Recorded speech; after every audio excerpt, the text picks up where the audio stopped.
Welcome to dream சமையல். இன்றைக்கி வந்து காராசேவ் கிரேவி பண்ண போகிறோம். அதுக்கு தேவையான பொருள்லாம் சொல்ல போகிறேன். ஃபஸ்ட்டு 2 தக்காளி, பெரிய தக்காளி எடுத்திருக்கேன், 1 வெங்காயம் எடுத்திருக்கேன், கொத்தமல்லிக்கு வந்து வாசனைக்கு ஏற்ப எடுத்துக்கோங்க.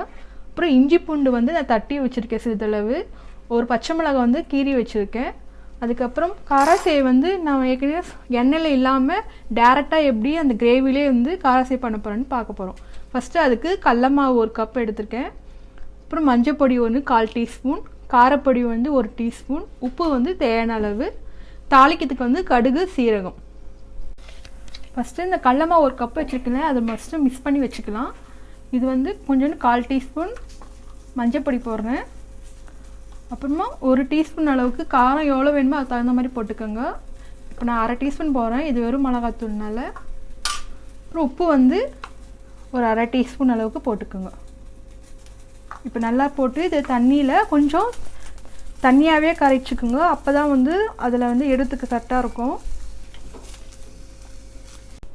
ஃபஸ்ட்டு ஒரு பேனில் வந்து 1 டேபிள் ஸ்பூன் அளவுக்கு நீங்கள் எண்ணெய் ஊற்றிக்கிங்க தாளிக்கிறதுக்கு. ஃபஸ்ட்டு கடுகும் சீரகமும் தாளிக்க போகிறேன்.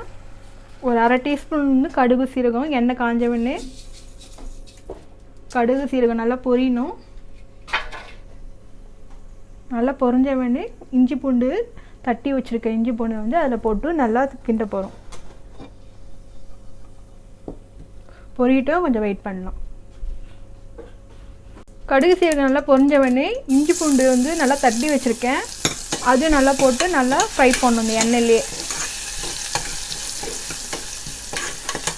நல்லா ஃப்ரை பண்ண வேணே கட் பண்ணி வச்சுருக்கேன் ஒரு வெங்காயத்தை, இது அது கூட சேர்த்து நான் ஃப்ரை பண்ணுறேன்.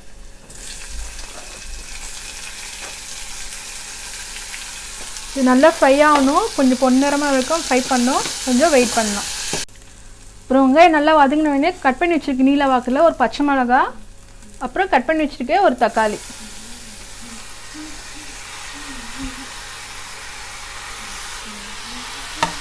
இது நல்லா சேர்த்து நல்லா வதக்கணும், ஒரு 5 நிமிஷம் வரைக்கும், கொஞ்சம் வெயிட் பண்ணலாம். ஒரு 1/4 டீஸ்பூன் மஞ்சள் பொடி, இதுக்கு தேவையான அளவு நான் உப்பு போட போகிறேன். ஒரு 1/2 டீஸ்பூன் அளவுக்கு நான் போடுறேன்.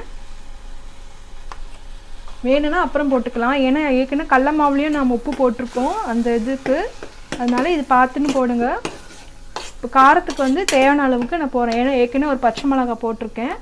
இப்போ 1/4 டீஸ்பூன் அளவுக்கு நான் காரம் பொடி போடுறேன், ஒரு 1/4 டீஸ்பூன் அளவுக்கு காரப்பொடி. இது நல்லா போட்டு மிக்ஸ் பண்ணிவிட்டு கொஞ்சம் தண்ணி வந்து கிட்டக்கிட்ட ஒரு டம்ளர் கிளாஸ் பெரிய கிளாஸ் ஃபுல்லாக நின்று தண்ணி ஊற்ற போகிறேன் நான், ஏன்னா இதுலேயே தானே வேக போகுது இந்த சேவும், அதனால் கொஞ்சம் தண்ணி தாராளமே ஊற்றலாம். பாருங்கள், ஒரு டம்ளர் ஃபுல்லாக தண்ணி, பெரிய கிளாஸ் ஃபுல்லாக தண்ணி ஊற்றிருக்கேன். இப்போ உப்பு காரம்லாம் வந்து கரெக்டாக இருக்கான்னு பார்த்துக்கோங்க ஒரு கொதி வந்தோடனே. அதுக்கப்புறமா வந்து நான் ஏற்கனவே நம்ம மிக்ஸ் பண்ணி வச்சுருக்கல இந்த கடல மாவு, உப்பு, காரம், மஞ்சள் பொடி இதெல்லாம் சேர்த்து நல்லா திக்காக மிக்ஸ் பண்ணி வச்சுருக்கேன், முறுக்கு சேவ் பண்ணுற அளவுக்கு. உங்கள்கிட்ட வந்து இது மாதிரி ஜல்லிக்கரண்டிலையும் போட்டு நீங்கள் தேய்க்கலாம், அப்படி இல்லைன்னா முறுக்கு குழாயிலே நம்மளுக்கு இந்த ஹோல்ஸ் வரும், இந்த ஹோல்ஸ் நீட்டாக இருக்கும்போது சின்ன சின்ன இதுலேயும் நம்ம போட்டு பிழியலாம். இது 2 ஒன்று தான். இப்போ நான் ஈஸி மெத்தடாக நான் முறுக்கு குழாயில போட்டு நான் பிழிய போகிறேன். பாருங்கள், நல்லா கொதி வந்தவொடனே இந்த பாருங்கள் இந்த முறுக்கு குழாயிலே நல்லா அங்கங்கே அப்படி அப்படியே விடுங்க. இந்த இதுலேயே அப்படியே வேகம் தள்ளி தள்ளி விடுங்க, ஒரே இதில் இதுவாக ஃபுல்லாக விடாதீங்க. இது எண்ணெய் எல்லாமே டேரெக்டாக வந்து இந்த சேவ் பண்ணுறோம் காரசேவோட கிரேவி. மீடியம் ஃப்ளேமில் வச்சு ஃபஸ்ட்டு 5 நிமிஷம் நல்லா கொதி விட்டுட்டு அப்புறம் மீடியம் ஃப்ளேமில் வச்சு வேக விடுங்க. இப்போ கொஞ்ச நேரம் கொதி வரட்டும், அப்புறம் மூடி போட்டு 5 நிமிஷம் வேக வைக்கலாம். இது பாருங்கள், உங்கள் சுவையான காரசேவ் கிரேவி ரெடி ஆகிடுச்சு. லாஸ்ட்டில் இறக்கிறதுக்கு முன்னாடி கொஞ்சோண்டு கொத்தமல்லி தூவிட்டு இறக்கிடுவேன்னா இது இட்லிக்கு, தோசைக்கு, இதுமாதிரி டிஃபன் ஐட்டம்ஸ்லாம் ரொம்ப நல்லாயிருக்கும். நீங்கள் ட்ரை பண்ணி பாருங்கள். இந்த வீடியோ உங்களுக்கு பிடிச்சிருந்தா லைக் பண்ணுங்கள், ஷேர் பண்ணுங்கள், சப்ஸ்கிரைப் பண்ணுங்கள், கமெண்ட் போஸ்ட் பண்ணுங்கள். தேங்க்யூ.